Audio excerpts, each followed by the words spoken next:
So U.S. stocks edging up, but they've given up many of the gains posted in that Trump-fueled rally. Tesla, though, higher today on news that Donald Trump, the president-elect, wants to relax U.S. self-driving rules. Let's get more on the markets. We'll bring in Jamie Murray, portfolio manager and head of research at Murray Wealth Group. Jamie, happy Monday. Thanks for joining us. Thanks for having me. So it looks like investors cooling their jets for now in the U.S., or at least they were last week. Yeah, we've seen the Trump trade start to reverse. Interest rates have moved higher. The 10-year is back at the highest level it's been at since May.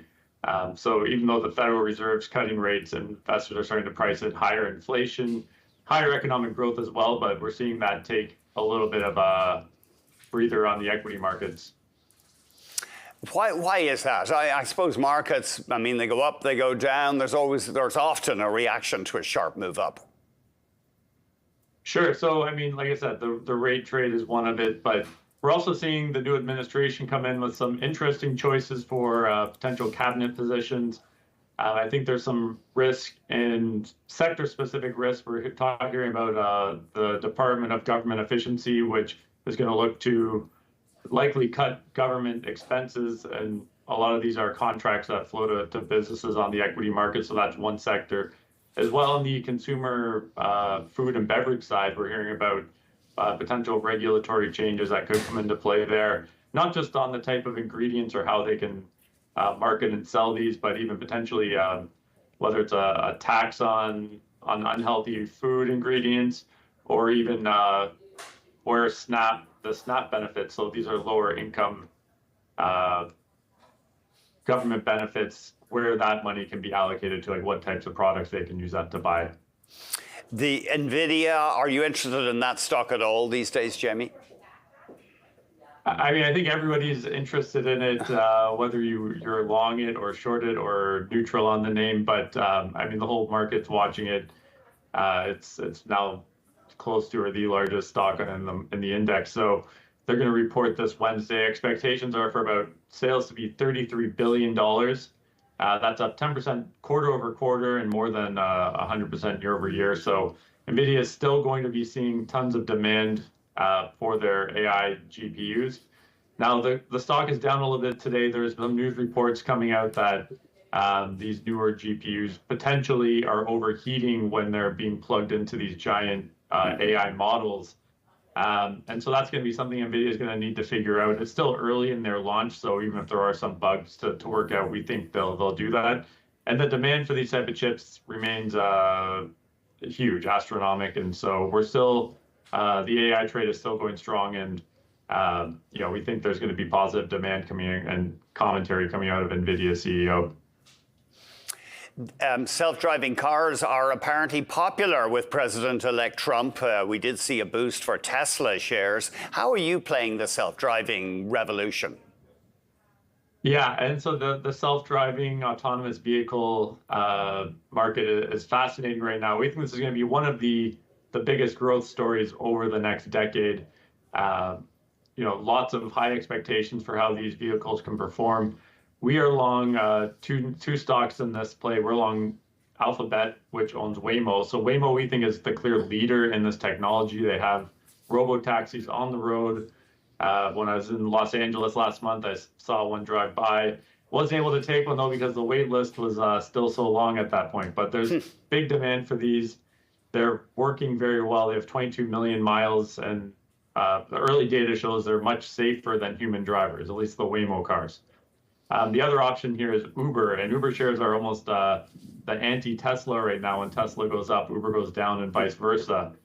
And Uber is hoping to be the platform where, in a world where there's likely multiple companies with autonomous vehicle technology, Uber is going to be the platform where a consumer wants to book one of these rides. They go onto Uber and book that. So it's really this, right now it's a kind of a three-legged race between Uber, Tesla, and Waymo, but there's lots of players on the periphery and lots of startup companies with very promising technology in this space. We have seen selling today in Uber and Lyft. Are people concerned that their business model is threatened if there's going to be all kinds of providers of ride ride or ride hailing via robot cars? Yeah, so to that point, I think that'd be the optimal situation is where there's 10 or 20 companies that have this technology and have these cars, and Uber can then be the centralized place, similar to ride sharing today, where there's millions of independent contractor drivers with a vehicle. That'd be the dream for Uber. What the concern is, though, is that especially with Elon Musk seemingly to be in Donald Trump's right-hand man right now, that maybe this gives Tesla a leg up to build their own fully integrated ride-sharing platform where it's a Tesla app, it's a Tesla Cybercab or a Tesla vehicle, and therefore it can bypass Uber and prevent just another competitor potentially in the market. Now, we think it's a long way to go. Tesla's technology is still far from proven, and the tough part with Tesla is sometimes Elon Musk, he says something's going to happen next year, and 7 years later, it still hasn't happened.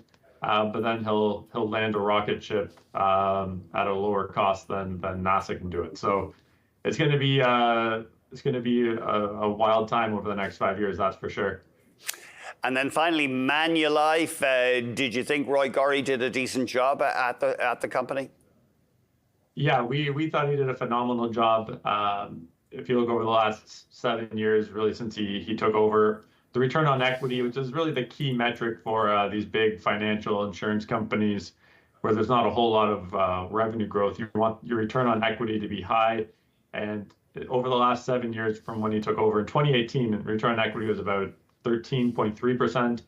And so far this year, he's brought it up to 16.7%. The target they laid out at the Investor Day was for 18%. And so that'd be a very, very strong level if they could get it to 18%. I think there's a little bit of surprise that he's not sticking around through 2027 to see that play out. But with Manulife shares hitting an all-time high, surpassing that 2007 peak, I think a lot of the feeling is the job is done. And the new CEO is coming in. He's been with the company for the same time period. He was a CFO. I think they put him into the Asia business to learn that business because it's a very different market, obviously. And so I think this was well telegraphed, maybe just a little bit earlier than expected. Jamie, always, and that's the stock you do own in at least one of your accounts. Yeah, we own that in our income fund, and we just recently sold it in our global equity growth fund. Well, why do you say just the valuation? Why would you have sold it in that fund? Yeah, just the valuation. We still think it's going to perform well. The dividend's going to grow, share buybacks. But yeah, we saw some more attractive valuations in some other financial companies in Canada. It used to trade at a big discount, and now it's closer to in line with the peer group. And so now the next phase is, like I said, getting that ROE above industry average. And so we'll see how that goes.